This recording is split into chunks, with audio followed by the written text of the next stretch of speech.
Gracias por informarse con Hechos AM. Estamos llegando ya al día 17 de febrero de 2021. Este día vamos a conversar en el espacio de la entrevista con candidatos a magistrados de la Corte Suprema de Justicia, ya que estamos a solo unos días para que se desarrolle el proceso de selección de candidatos para este órgano de Estado. Este año corresponde la elección de 5 magistrados, entre ellos el que va a sustituir, en este caso, al magistrado presidente de la Corte Suprema de Justicia y presidente de la Sala de lo Constitucional. También se va a elegir a 2 magistrados de la Sala de lo Penal, a un magistrado de la Sala de lo Civil y a un magistrado de la Sala de lo Contencioso Administrativo.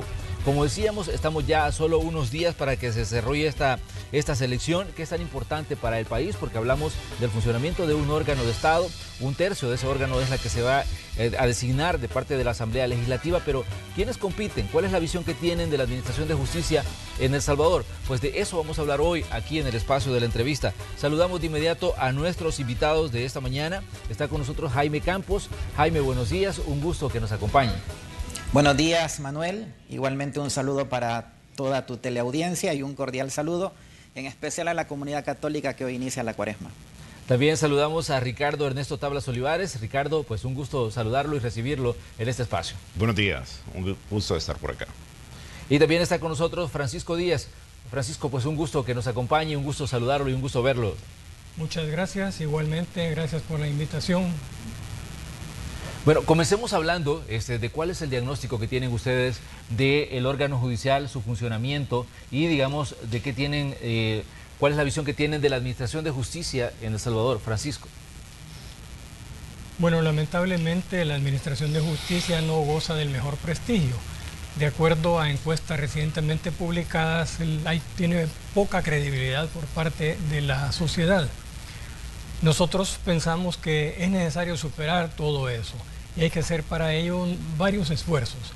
Sin embargo, en mi opinión particular, en este momento, la tarea más importante que tiene el órgano judicial, en particular la Sala de lo Constitucional, es garantizar la defensa del Estado de Derecho, garantizar la institucionalidad democrática, garantizar las instituciones republicanas, puesto que todo esto se ha visto muy tensionado en los últimos meses con comportamientos de desobediencia a la ley, de desacato a las sentencias judiciales, etcétera.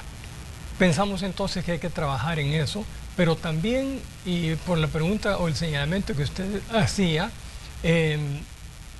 ventilar más las actividades de los altos niveles del órgano judicial, dar a publicidad de las agendas, las actividades de los magistrados de las salas. Jaime, definitivamente que este es un punto importante en cuanto a la independencia de poderes. En El Salvador, cada vez que hay un choque entre el Ejecutivo con el Legislativo, se habla de que debe existir la independencia de poderes, se habla de intromisiones y también incluso, bueno, se ha señalado en este caso al órgano judicial y específicamente a la Sala de lo Constitucional de en determinado momento invadir o tomar, decían, sesgos al emitir resoluciones. ¿Qué decir sobre todo esto, considerando de que, digamos, el órgano judicial pues tiene un papel importante en la vida del país también?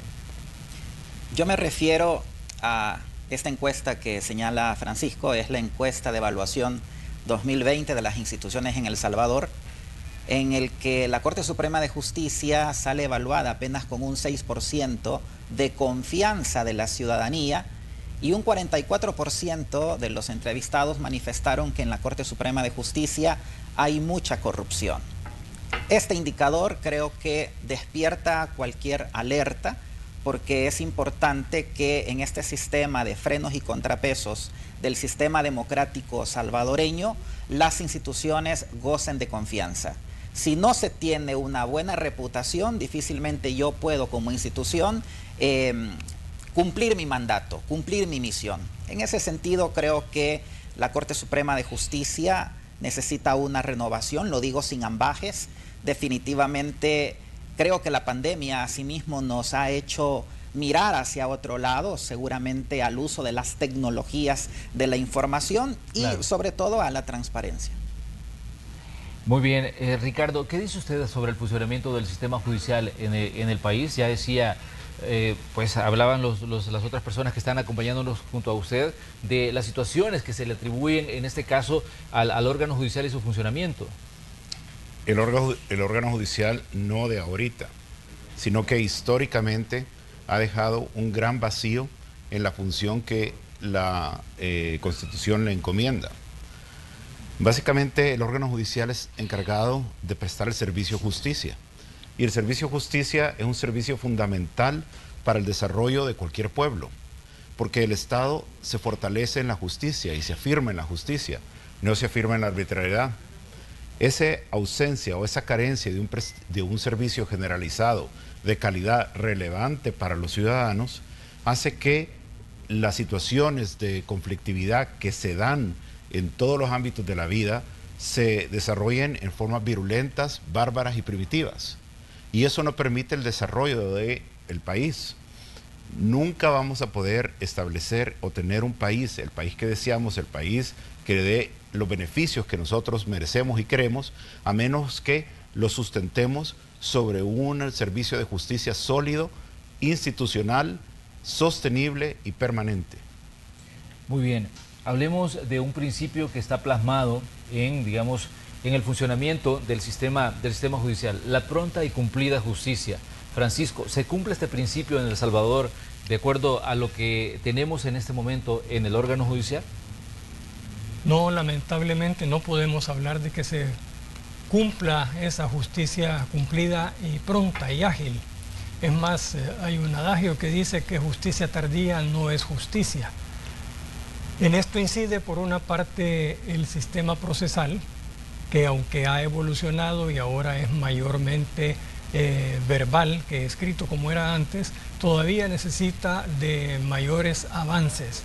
La conectividad, por ejemplo, y todo el uso de las tecnologías de la información y de la comunicación podrían contribuir a facilitar esto, a informatizar en general la actividad jurisdiccional, los sistemas de archivo, los sistemas de consulta, etcétera.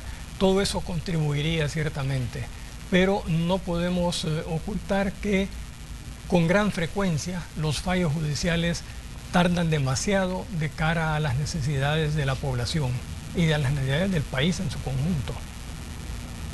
Muy bien, Jaime, ¿qué piensa usted del principio de pronta y cumplida justicia? ¿Se cumple en El Salvador desde su punto de vista?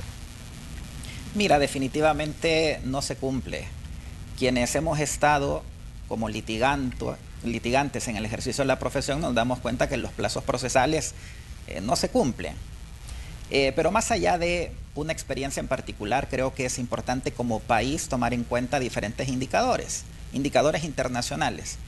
Por ejemplo, el Doing Business, por ejemplo, el Índice de Estado de Derecho en El Salvador, que te establece que básicamente por tener procedimientos judiciales lentos, engorrosos, tardíos, eso ahuyenta la inversión.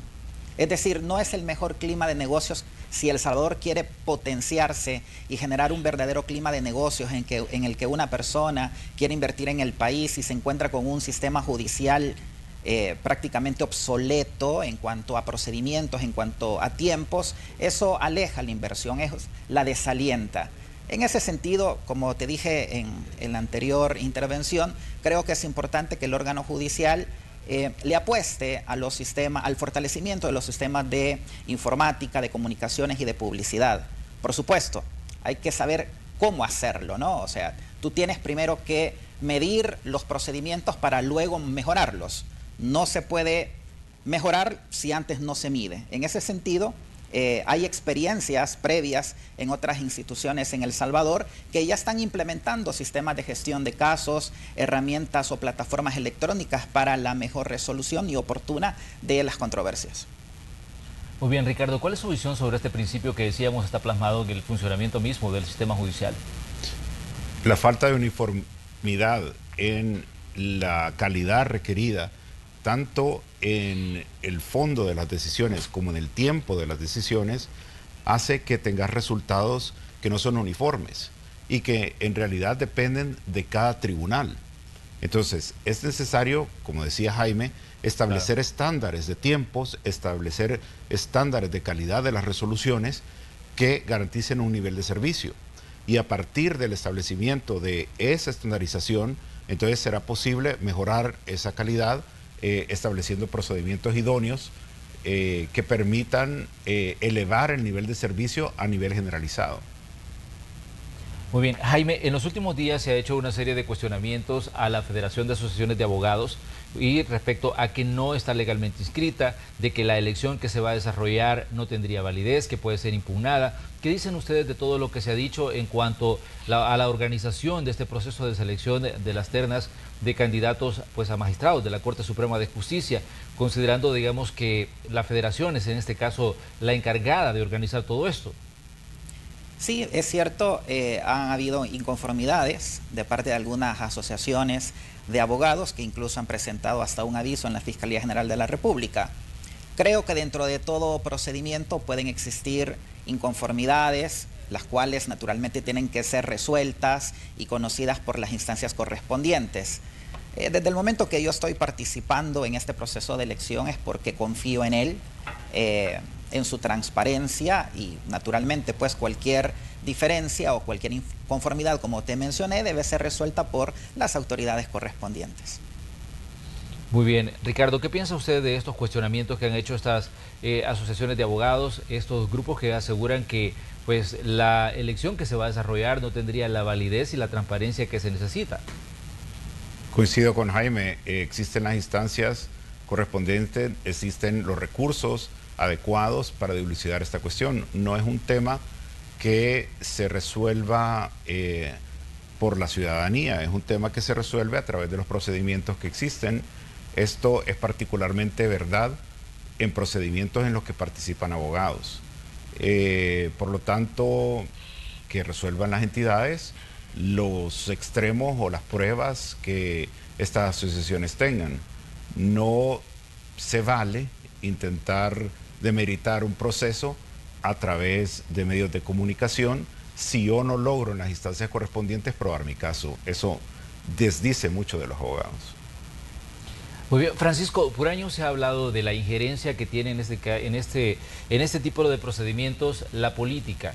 En el caso, digamos, de la elección de magistrados no ha estado exenta. Durante muchos años se ha dicho de que muchas de las elecciones que se han dado en la Asamblea Legislativa, elecciones de segundo grado, representan en determinado momento las cuotas que los partidos se asignan en el funcionamiento de instituciones e incluso en el mismo órgano judicial. ¿Qué decir sobre esto, considerando de que se vuelve también en un lastre, en una piedra de tropiezo para el funcionamiento del órgano judicial? Que es absolutamente correcta esa crítica y que buena parte de la responsabilidad de deficiencias, debilidades, problemas de corrupción, etcétera, que se han dado en la administración pública derivan justamente de una escogitación que se hace por cuotas de intereses partidarios y no por la búsqueda de la excelencia, de la idoneidad de los candidatos o de los posibles funcionarios que vayan a ocupar los cargos.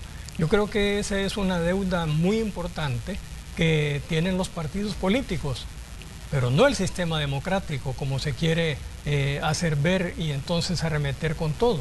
Ahí hay un problema de partidos, hay un problema de personas que esperamos con la experiencia de los últimos años ya hayan aprendido y hayan entendido que principalmente es la institucionalidad, la eficiencia, el desempeño correcto, idóneo de los cargos, lo que garantiza el sistema democrático y no la elección por favoritismo de ningún tipo. Jaime, ¿cuál es su visión de esto, considerando, como decíamos, de que es un punto importante en este proceso de selección? Sabemos que esta es una selección que le va a corresponder a los diputados, pero y que lastimosamente pues siempre se ha dicho de que muchos partidos buscan tener representación en un órgano como el judicial. Bueno, lo que se comenta es lo que ocurre en la realidad nacional. Históricamente han sido los partidos políticos quienes a través de cuotas presentan sus candidatos a Corte Suprema de Justicia. No es primera vez que yo participo, de hecho es el segundo proceso en el que yo participo y de alguna manera tú te das cuenta de eso, ¿sí? Claro. Sin embargo, creo que no es de desfallecer en la tarea. Creo que la participación de abogados independientes, probos, responsables, eso también eleva los estándares del proceso y creo que es muy importante que la ciudadanía en general haga un escrutinio, una fiscalización del proceso de elección de abogados, no solamente en esta primera instancia de elección de la FEDAE, sino también cuando luego el Consejo Nacional de la Judicatura envía ese listado de 30 personas a la Asamblea Legislativa. Los procesos de selección de funcionarios tienen que ser públicos, tienen que expresarse cuáles son los criterios o las razones para elegir a uno u otro candidato en un cargo. Creo que eso es lo importante y nosotros desde el momento que participamos en este proceso, más allá de reconocer que existen falencias históricas en este proceso de elección, también apostamos porque estas situaciones cambien, pero el llamado es también a la ciudadanía, a las organizaciones de la sociedad civil, al periodismo independiente, para que fiscalice a la función que hagan los diputados al momento de la elección de los magistrados. Ricardo, un constitucionalista publicaba recientemente en uno de los periódicos y decía que la federación, por ejemplo, se activa únicamente cuando va a desarrollar este proceso de selección de candidatos a magistrados. Además, cuestionaba de que las asociaciones de abogados muchas veces, decía, no verifican la idoneidad de las personas que se van a postular. ¿Qué dicen ustedes de todo esto? Porque definitivamente son elementos que entran en este proceso que se va a vivir ya en cuestión de días, cuando se seleccionen a los candidatos que se van a enviar, en este caso, a la Asamblea Legislativa para que proceda a hacer una elección. La elección a magistrados de la Corte Suprema de Justicia es una elección de segundo grado. Sí. Y es una elección de segundo grado porque requiere de un conocimiento técnico especializado para el ejercicio de su función. Está destinada o está diseñada en realidad para que se elijan las personas idóneas para desempeñar la misma. No se busca representatividad a través de la elección de magistrados y por lo tanto el estar eligiendo a través de cuotas o de afinidades es una perversión del sistema. Ahora, El Salvador goza del privilegio de que buscando esa tecnificación, esa especialización en la selección de los abogados mismos participen. Y la relevancia que este procedimiento ha venido teniendo a lo largo de los años, a través de procesos en procesos, ha ido incrementando efectivamente la relevancia que los abogados mismos le dan a esta función. Antes había poca participación y esta participación a la fecha sigue siendo muy escasa. Yo comparto de que el rol que los abogados tenemos no hemos sacado el provecho que efectivamente se le puede sacar y por eso es necesario que los abogados tengan orgullo del privilegio que nos han dado y aprovechar que el control ciudadano y la relevancia que se le está dando tiene el ojo puesto sobre nosotros en la manera como desarrollemos este proceso. Muy bien, vamos a hacer una pequeña pausa comercial en este espacio de hoy, la entrevista de Hechos AM, donde estamos conversando con candidatos a magistrados de la Corte Suprema de Justicia. Esta mañana en el espacio de la entrevista de Hechos AM hacemos espacio para hablar sobre una elección que va a tener ya lugar el fin de semana. Hablamos de la selección de candidatos a magistrados de la Corte Suprema de Justicia. Ya decíamos que este año corresponde que se haga una elección de 5 magistrados de la Corte, es decir, es un tercio de los magistrados que componen ese órgano de Estado. Hoy tenemos aquí en el estudio a candidatos precisamente a participar en esta elección que va a tener lugar el fin de semana. Está con nosotros Jaime Campos, también está con nosotros Ricardo Tablas y también Francisco Díaz. Ellos son parte del Centro de Estudios Jurídicos y son pues parte de este proceso de elección. Hablamos en muchas ocasiones de que el órgano judicial es en este caso el guardián de la Constitución. Pero ¿qué pasa cuando se acusa a la Sala de lo Constitucional de emitir resoluciones que son sesgadas desde el punto de vista de algunos actores de la vida nacional? Francisco, ¿qué dice usted respecto a este tema y cómo evalúa el funcionamiento y el trabajo que hace en este caso la Sala de lo Constitucional de la Corte Suprema de Justicia? Mire, yo quisiera comenzar por señalar que la Sala de lo Constitucional, que comienza en el año 2009 y termina en el 2018, sí, vino a crear realmente una nueva época en materia de derecho constitucional y de división de poderes incluso en el país, y que ha emitido ciertamente las sentencias quizás más trascendentes, más importantes para la vida común de la sociedad salvadoreña, es decir, sentencias de trascendencia nacional, no solo sí, de intereses particulares. El derecho es una ciencia particularmente discutible en donde pueden haber diversos puntos de vista, Conozco yo los señalamientos que se han hecho de que en ciertas sentencias ha habido un exceso y es admisible ese punto de vista. Son distintos enfoques sobre la dimensión de la competencia de la Sala de lo Constitucional sobre la interpretación de la Constitución. Creo que es una cuestión sometida a debate, pero precisamente el debate es parte del ejercicio democrático, incluso del derecho. Lo que ciertamente no se puede permitir es que se desconozca la Constitución, que se ignoren las normas y los mandatos explícitamente establecidos en ella y que se pase por alto, por ejemplo, una convocatoria a un ministro para que sea interpelado. Está todo eso establecido clarísimamente en la Constitución. Ese tipo de cosas no se pueden aceptar. Ricardo, su punto de vista. Bueno,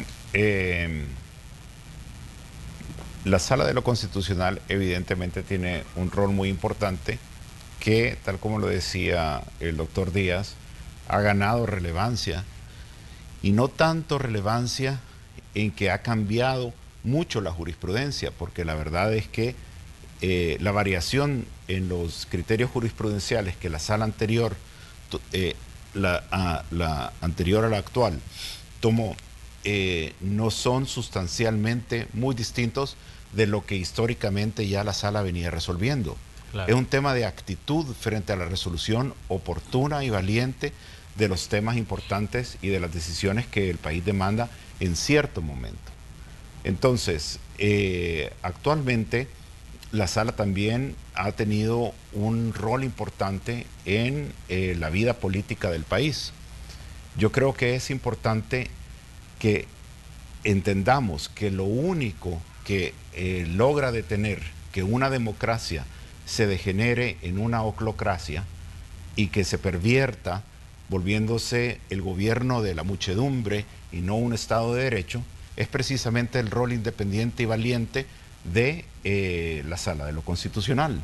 Y por lo tanto eso es lo que garantiza su independencia, y esa es la relevancia de que sea efectivamente y verdaderamente independiente la Sala, no solo del poder político, sino que de cualquier grupo de interés o conglomerado que quiera ir en detrimento de los derechos de las minorías simplemente porque tiene los números. Eso no es un Estado de Derecho y eso no es una sociedad en la cual se pueda garantizar los derechos de todas las personas, que es la función que tiene precisamente el servicio de justicia en su dimensión política. Jaime, como decían los otros panelistas que tenemos hoy, pues es importante el rol que juega en este caso la Sala de lo Constitucional, y hay un antes y un después respecto al funcionamiento de esta sala, luego de la actuación en este caso de los magistrados a los que se les conocía en determinado momento hasta como los Cuatro Fantásticos. Pero uno de los puntos que se cuestiona, por ejemplo, en el caso de la sala, es que hay resoluciones que son inmediatas y otras resoluciones que tardan a veces hasta años en salir. ¿Qué decir sobre estos puntos en los que en determinado momento, digamos, el rol de lo que juega, digamos, que el rol que juega la Sala de lo Constitucional llega a dominio de la opinión pública por todo lo que se dice y por todo el debate que se genera en torno a sus actuaciones o su tardanza en la emisión de resoluciones? Creo que la Sala de lo Constitucional, si bien es públicamente el tribunal o la sala más reconocida, no por ello es menos importante también las otras salas, es la más expuesta públicamente. Claro. Creo que es importante dentro del proceso de modernización de la Administración de Justicia llevar un sistema de gestión de casos que permita ir conociendo públicamente desde cuándo se presenta una demanda, cuáles son los tiempos de respuesta y cuándo se resuelven. Naturalmente, la Sala de lo Constitucional, así lo intuyo o así lo presumo, tiene algunos criterios de relevancia o selección como para resolver unos casos de manera más temprana que otros. Bueno, esos criterios, si los tienen, deben ser públicos, porque en esa medida se va ganando la confianza de la ciudadanía. Tú has marcado que a partir de la Sala de lo Constitucional 2009 hubo un antes y un después. Y es cierto, hubo un florecimiento de la jurisprudencia. no necesariamente de la transparencia. Pero sí hubo un florecimiento de criterios jurisprudenciales en torno a casos relevantes de la vida nacional. Por eso, y más que nunca, la Sala de lo Constitucional tiene que estar en el ojo de la ciudadanía, en el ojo crítico, y para ello es necesaria la apertura y la publicidad en la medida de lo posible de sus actuaciones, y eso se llama transparencia. Jaime, ¿ustedes estarían de acuerdo en que sean públicas las sesiones de la Corte Plena? Porque este es un punto que se ha debatido por años y que incluso ya otros que han participado en este mismo proceso en el que están ustedes hoy lo han mencionado, que es necesario de que el órgano judicial se abra, en este caso, a la ciudadanía, porque muchas veces las sesiones de la sala o de las sesiones de la Corte Plena, pues se conocen nada más, digamos, por comunicados, pero nunca se tiene acceso a los debates, nunca se tiene acceso a conocer directamente a través de los medios de comunicación lo que está pasando en un órgano como el judicial. Mira, Manuel, yo esto lo propuse hace 6 años cuando iba también de precandidato a magistrado de la Sala de la Corte Suprema de Justicia, y veo con mucho agrado que muchos colegas luego en los siguientes procesos y en este hablan también de lo mismo, de la apertura y publicidad de las sesiones de la Corte Plena. Es importante, sin duda alguna es importante. No todo necesariamente debe ser público, digamos, hay ciertos debates, ciertas deliberaciones sobre algunos casos judiciales que pueden llegar a Corte Plena. La misma ley de acceso a la información pública te establece una causal de reserva en ese sentido, pero evidentemente la Corte Suprema de Justicia tiene que estar más cerca de la ciudadanía, tiene que estar más cerca de la sociedad. Y por eso es importante, como yo lo anotaba anteriormente, el fortalecimiento de sistemas de información, de comunicación y de publicidad. Un ejemplo sencillo. Corte Suprema de Justicia, en definitiva, es la que elige a los jueces y magistrados de segunda instancia, a propuesta del Consejo Nacional de la Judicatura. Claro. Debería ser público el debate de los señores magistrados de la Corte Suprema de Justicia al momento de seleccionar a los jueces de primera instancia, a los jueces de paz, a los jueces magistrados de segunda instancia. Esa parte de la apertura y publicidad es la que no tiene actualmente la Corte Suprema de Justicia, y como te decía al inicio de esta entrevista, los índices, según las encuestas de evaluación de las instituciones, son muy pobres para la Corte Suprema de Justicia. Por eso se necesita no solamente perseguir la transparencia por sí misma, sino porque al tener transparencia la ciudadanía confía más en las instituciones. Muy bien. Francisco, ¿qué dice usted respecto a esto que ha sido, como decíamos, punto de debate en muchos momentos, pero que lastimosamente se ha quedado nada más como un planteamiento y que nunca se ha llevado a la realidad? Coincido totalmente con lo que acaba de decir Jaime. Es más, en una de las 5 líneas de trabajo que yo he elaborado, he presentado como parte de mi deseo de ser miembro de la Corte Suprema de Justicia, está precisamente la de mayor información, aplicación del principio de máxima publicidad en todas estas actividades, en las que sea posible, mejor dicho, porque como ya lo explicó Jaime, no es posible en todas. Ya hay criterios en eso, en la Ley de Acceso a la Información Pública, para indicar qué cosas pueden ser, deben ser reservadas, y todo el resto pueden ser debatidas. Veamos la parte administrativa. La Corte Suprema de Justicia, el órgano judicial, maneja el 6% del presupuesto nacional. Hombre, creo que a todos los ciudadanos les interesa saber cómo se maneja ese 6% del presupuesto nacional de la nación. Y esos son debates, esas son discusiones, esas son decisiones que se toman en Corte Plena.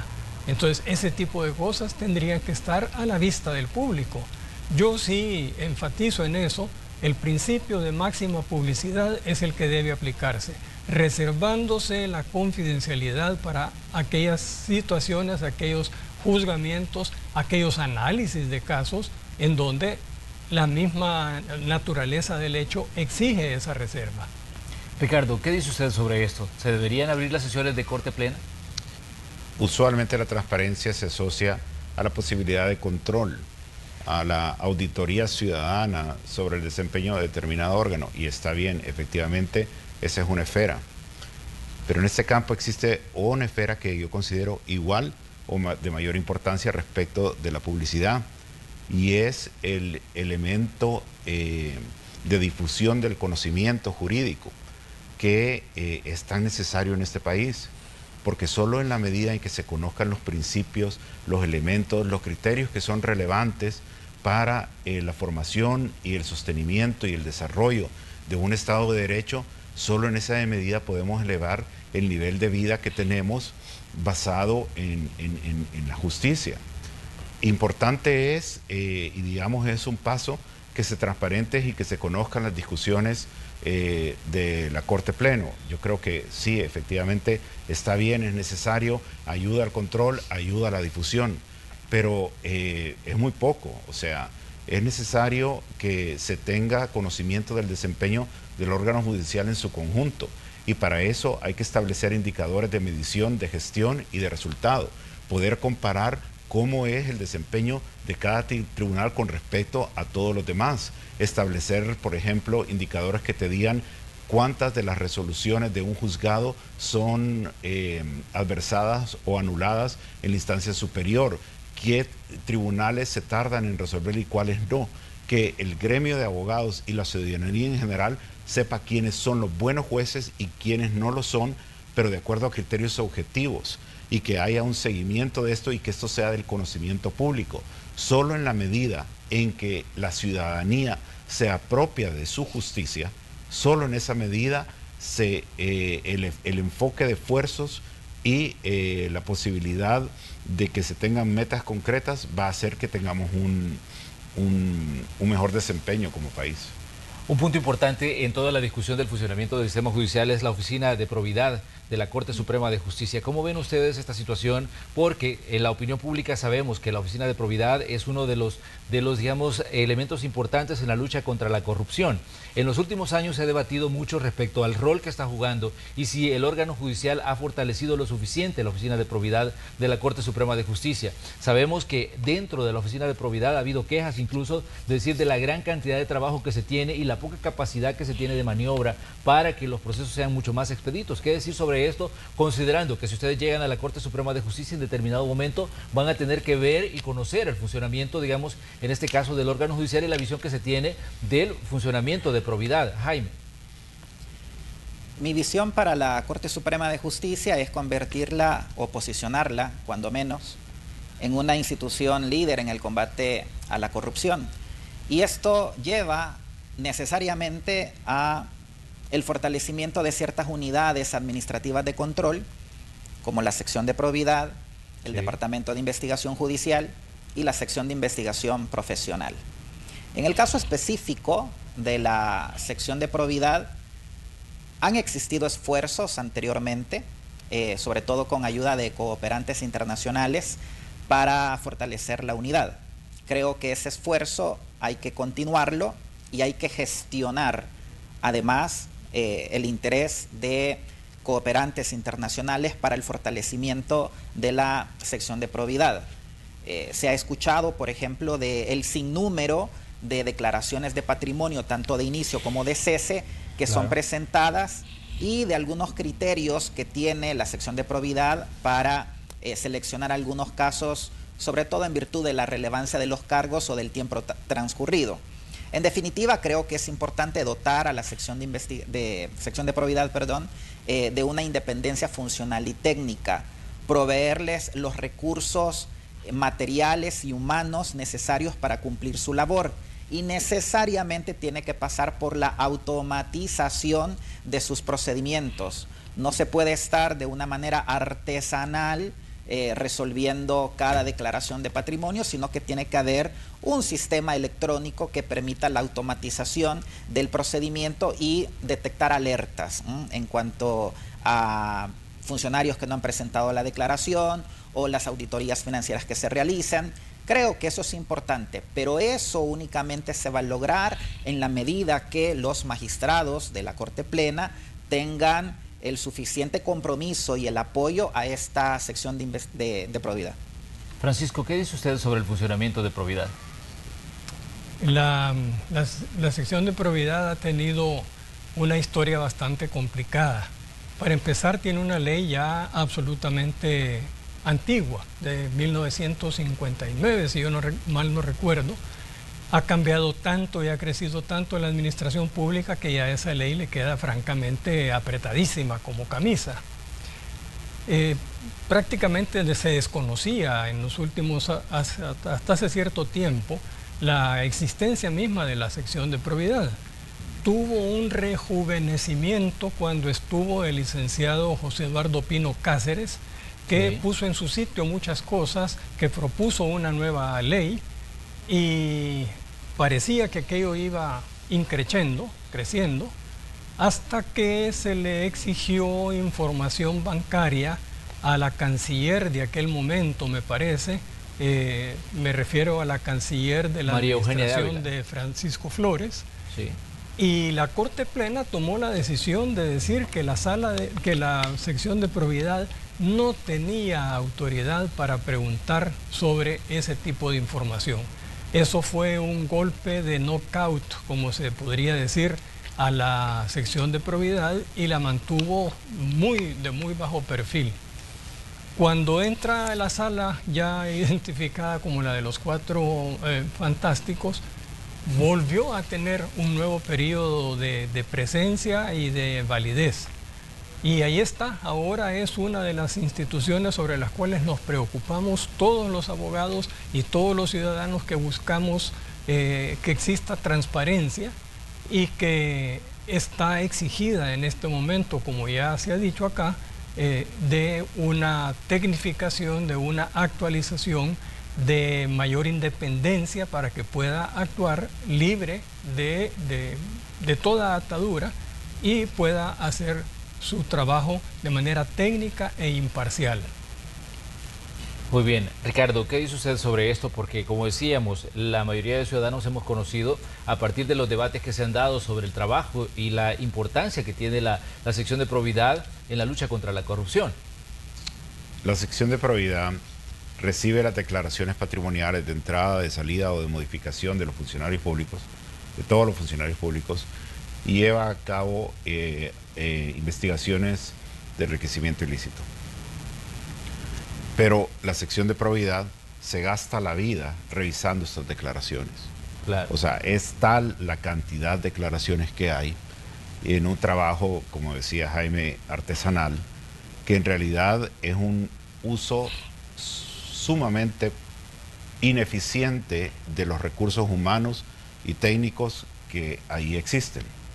Básicamente, al igual que las declaraciones del IVA o las declaraciones de renta, es posible, es deseable, es necesario que ese procedimiento se automatice y que la sección de probidad se dedique a hacer investigaciones inteligentes que permitan efectivamente la sanción de la corrupción y la disuasión de la corrupción.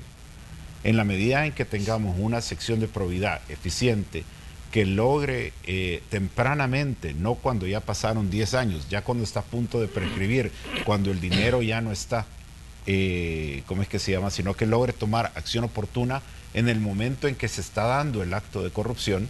En esa medida, pues, efectivamente va a ser una entidad que va a lograr cumplir con su rol y que es una herramienta fundamental para el combate a la corrupción.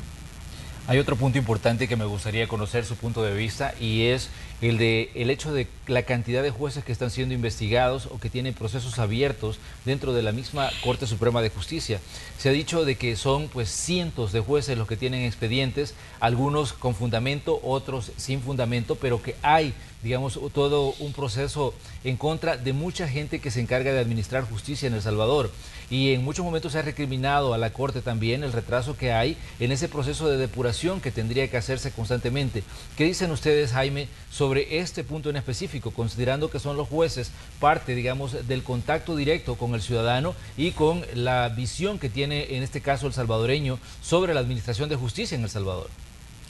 Reitero mi idea: si se pretende posicionar al órgano judicial, a la Corte Suprema de Justicia, como una entidad líder en el combate a la corrupción, necesariamente La tarea tiene que empezar desde adentro. Por eso digo que es importante el fortalecimiento de las unidades administrativas de control. Claro. A guisa de ejemplo, el Departamento de Investigación Judicial. A través del acceso a la información pública, al menos durante algún tiempo atrás, ciudadanos podían solicitar a la unidad de acceso de la Corte Suprema de Justicia el listado de jueces que estaban siendo objeto de algún proceso de investigación. Claro. Creo que esa información es muy valiosa en conocerse. Claro, lo que se argumentaba en aquel entonces para no brindarla era que no había un proceso finalizado y que se gozaba siempre de la presunción de inocencia. No se está condenando a nadie, simplemente se está pidiendo información, apertura y publicidad del quehacer de los jueces. No puedo solamente predicar la transparencia de los demás, tengo que comenzar primero con mi propia transparencia. Y esa es una tarea fundamental del órgano judicial. Los órganos judiciales o poderes judiciales, como se les denomina en otros países, en América Latina cuando menos, son de las instituciones más opacas. Es decir, son de las instituciones que son una cerradura en cuanto a brindar el acceso a la información pública. Creo que eso puede cambiar en la medida que tengamos magistrados comprometidos con la transparencia y sobre todo en el combate contra la corrupción. Francisco, su opinión. Muy coincidente y es una necesidad efectivamente poner en claro, poner a la luz los procedimientos que siguen en esta misma sección para la investigación. Ahora, yo aquí sí quisiera señalar un punto, y es que existe la malicia humana y se conoce de muchos casos en que litigantes descontentos con la resolución del juez o previendo que va a haber una resolución que no le conviene, va y presenta una denuncia. Yo creo que en este sentido, no solo en términos de una exigencia ética, sino que en términos también de una sanción administrativa para un abogado que actúe de esa forma, debe existir, de tal manera que también el juez tenga un margen de protección.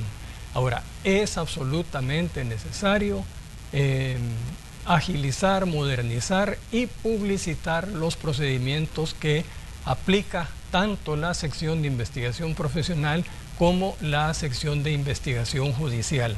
Eso le va a dar tranquilidad y transparencia a todo el mundo sobre quiénes son, cómo actúan los administradores de la justicia. Ricardo, su punto de vista sobre esta situación, porque decíamos en determinado momento también se ha puesto en evidencia ante la opinión pública el descontento que existe de instituciones como la Fiscalía General de la República cuando va a enviar procesos en este caso, al órgano judicial o al conocimiento de los jueces. Ya hemos escuchado a fiscales que dicen no enviamos este proceso al juez X porque no confiamos en él, porque consideramos que no va a aplicar los criterios que nosotros consideramos que son los necesarios para ventilar un caso. Esto pues obviamente ante la opinión pública tiene un impacto y deja en evidencia el mismo descontento o el mismo desacuerdo que existe entre instituciones a la hora de que mandan los procesos para que se aplique o se administre justicia. Definitivamente la sección de investigación judicial tiene que transparentar tanto sus criterios como sus procedimientos y los procesos en marcha. Efectivamente es necesario que esta idea o esta percepción que existe de que la sección o de que el desempeño en este tema es más uno de protección de grupo que uno de filtro o de un componente de depuración que permita el desempeño del sector de la manera como debe, se deje de lado. No es posible que esa sensación que se tiene de que lo que se pretende ahí es proteger, continúe. Y otra vez, lo que podremos mejorar a través de establecer indicadores objetivos que te permitan comparar el desempeño de un juzgado con respecto del otro, es un factor que ayudaría mucho a determinar la validez o la veracidad que existe con respecto a las denuncias o o los procedimientos que existan dentro de determinado juez.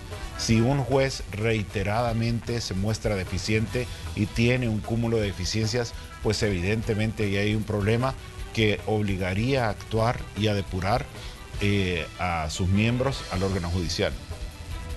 Muy bien, les queremos agradecer que nos hayan visitado esta mañana. Este es otro proceso al que hay que prestarle mucha atención, el proceso de selección de quienes van o quienes están aspirando a convertirse en magistrados de la Corte Suprema de Justicia. Ya decíamos, este año corresponde la selección de cinco magistrados de 15 que conforman en este caso la Corte Suprema de Justicia. Gracias por estar aquí, Jaime Campos, también Ricardo Olivares y también a Francisco Díaz. Gracias por acompañarnos en esta mañana y por darnos pues su visión respecto a la Administración de Justicia en El Salvador. Bien, muchas gracias por la invitación. Ricardo. Muchas gracias. Jaime. Muchas gracias, Manuel, y un saludo para toda tu teleaudiencia. Con esto nosotros nos vamos a una pausa comercial y cuando regresemos tenemos más de Noticiero Hechos.